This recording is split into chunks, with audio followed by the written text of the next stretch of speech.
18 जून को एक लड़का गुरुग्राम में थाने में जाता है, जो सदर होता है गुरुग्राम में लगता है।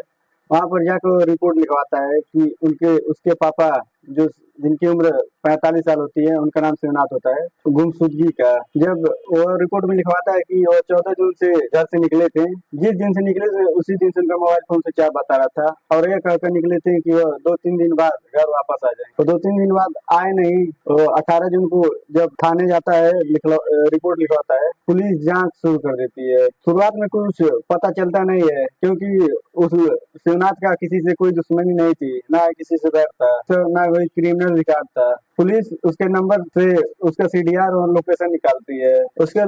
उसका लास्ट लोकेशन उत्तर प्रदेश के प्रतापगढ़ जिला लगता है। वहाँ पर एक ग्राम होता है शिवंसा, वहाँ पर दिखता है। पुलिस प्रतापगढ़ जिले में पहुंचती है और पता करती है, कुछ पता नहीं चलता है। फिर पुलिस उस नंबर को ट्रैक करती है जिससे शिवनाथ रात में घंटों बात किया करता था। जब पुलिस उस नंबर को पता करती है तो वह नंबर प्रतापगढ़ जिले की एक महिला का होता है, जिसका नाम पुष्पा होता है, जो गुरुग्राम में काम करते हैं। पुलिस गुरुग्राम पहुंचती है, उस महिला से पूछताछ करती है और उसके पति से भी पूछताछ करती है। शुरुआत में जब पुलिस से पूछताछ करती है पुष्पा से, तो वह टाल मटोल करती है, कुछ सही से जवाब देती नहीं है। धीरे धीरे पुलिस कड़ाई जब करती है तो वह एक ऐसा सच बताती है जिसे सुनकर आपके होश फाख्ता हो जाएंगे। नमस्कार दोस्तों, welcome to the Suraj show.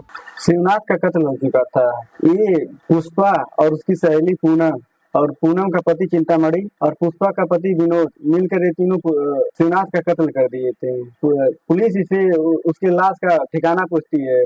Police वहां पे जाती है ठिकाने पे, जो होता है पूनम के घर के आंगन का, खुदवाई करती है। वहां से इसके लाश का पुलिस जब्त करती है, पोस्टमार्टम के लिए भेज देती है। जब लाश निकाला जाता है तो उसका हाथ कटा होता है और पैर कटा होता है और गला तो पूरी तरह कटा मिला होता है। आगे पूछताछ में ये पता चलता है कि जनवरी से यह गुरुग्राम में पुष्पा काम कर रही थी, वहीं पर शिवनाथ भी काम कर रहा था। शिवनाथ इसको चुपके चुपके देखा करता था।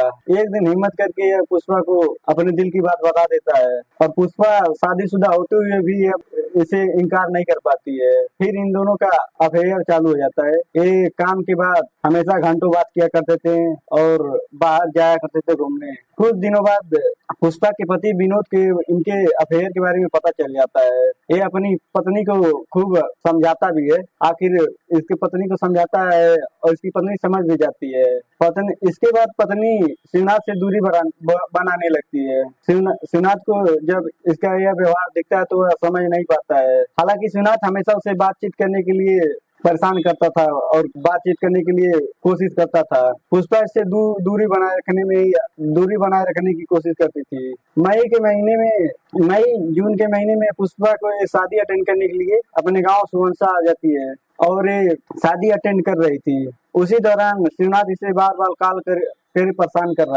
कॉल कर रहा था बातचीत करने के लिए।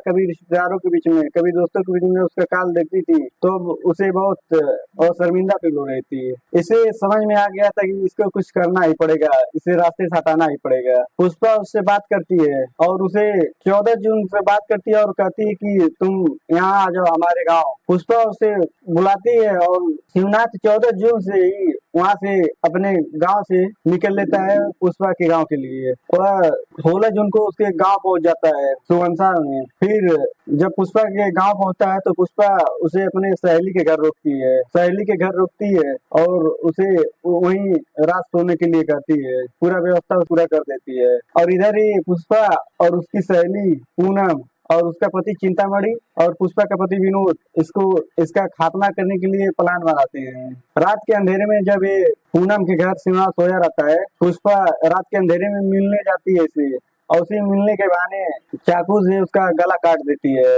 फिर उस गला काटने में इसका सहायता इसकी सहेली और चिंतामणि और विनोद मिलकर करते हैं। उसे मार देते हैं। इन्हें ये समझ नहीं आ रहा था कि उसका लाश को कहाँ रखें, वह किसी को शक ना हो और किसी को पता ना लगे। ऐसा ही सोचकर वह पूनम के आंगन में ही गड्ढा 6 फुट खोदते हैं, उसी के अंदर उसे लाश को दफना देते हैं। फिर 2 दिन बाद पुष्पा निकल जाती है गुरुग्राम नौकरी के लिए अपने। इधर वह नौकरी कर रही थी। जब शिवनाथ का लड़का थाने जाता है, रिपोर्ट लिखवाता है, तो पुलिस जांच शुरू कर देती है। आगे तो आपको कहानी पता ही होगी। ऐसी ही कहानियां सुनने के लिए हमारे चैनल को सब्सक्राइब करें, हमें सपोर्ट करें। नमस्कार।